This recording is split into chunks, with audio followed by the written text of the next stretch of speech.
ሰላም እንዴት ናችሁ? የየሩስ ቤት ዩቲዩብ ቻናል ቤተሰቦች እኔ ደህና ነኝ፣ እግዚአብሔር ይመስገን።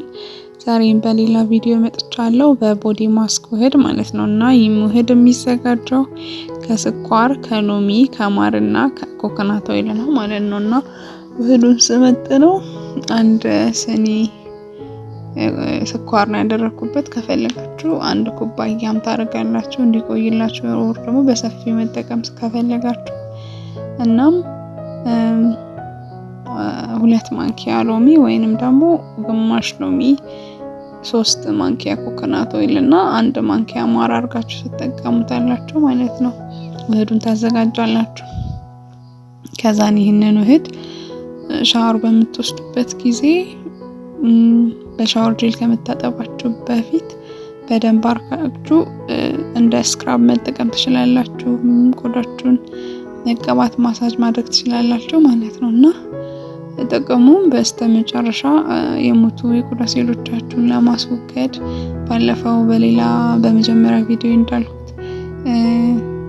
ይሄ የሞቱ የቆዳ ሴሎቻችን በየ8 ቀኑ ይሞቱ የለ እነሱን ለማስወገድ ማለት ነው ይጠቅማል። ሰው የፈካ ገጽታን ይሰጣቸዋል ማለት ነው እና አንድ ጥቅሞቹን በምናይበት ጊዜ ደግሞ ኮኮናት ኦይል አንደኛ ቆዳችንን የሚጎዱ ኦርጋኒዝሞች እንዳይጎዱ ያጠፋቸዋል። ለምሳሌ ብጉር አንዱ ማይክሮ ኦርጋኒዝም የሚያመጣው ነገር ነው። ሁለተኛ ደግሞ ለደረቀ ቆዳ ሞይስቸራይዝ ያደርጋል። ስኪን ቶናችንን እንዲፈካ ያደርጋል። እርጅናን ይከላከላል እና ያለሰልስልናል ማለት ነው። የስኳር ጥቅም ደግሞ ሰውነታችንን ማሳጅ በምናደርግበት ጊዜ ዴድ ሴሎች እንዲወገዱ ይረዳናል።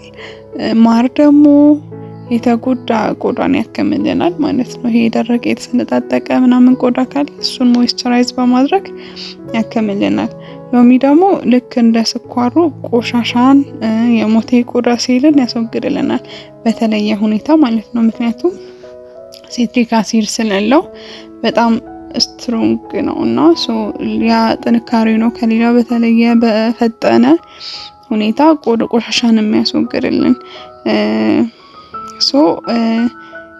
ለዛ ነው ከጥንካሬው የተነሳ ነው ለሴንሲቲቭ ስኪን ታይፕ አይሆንም አይቻልም የሚባለው ስፔሻሊ ብቻውን ስትጠቀሙት ማለት ነውና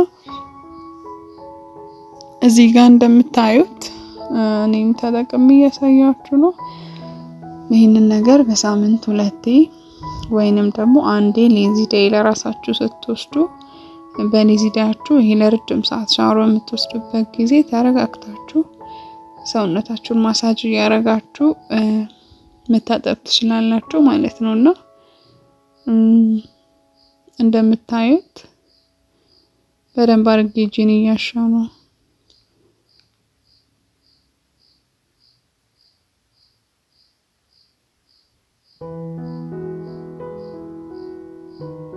በደንብ አድርጋችሁ ታሽታላችሁ።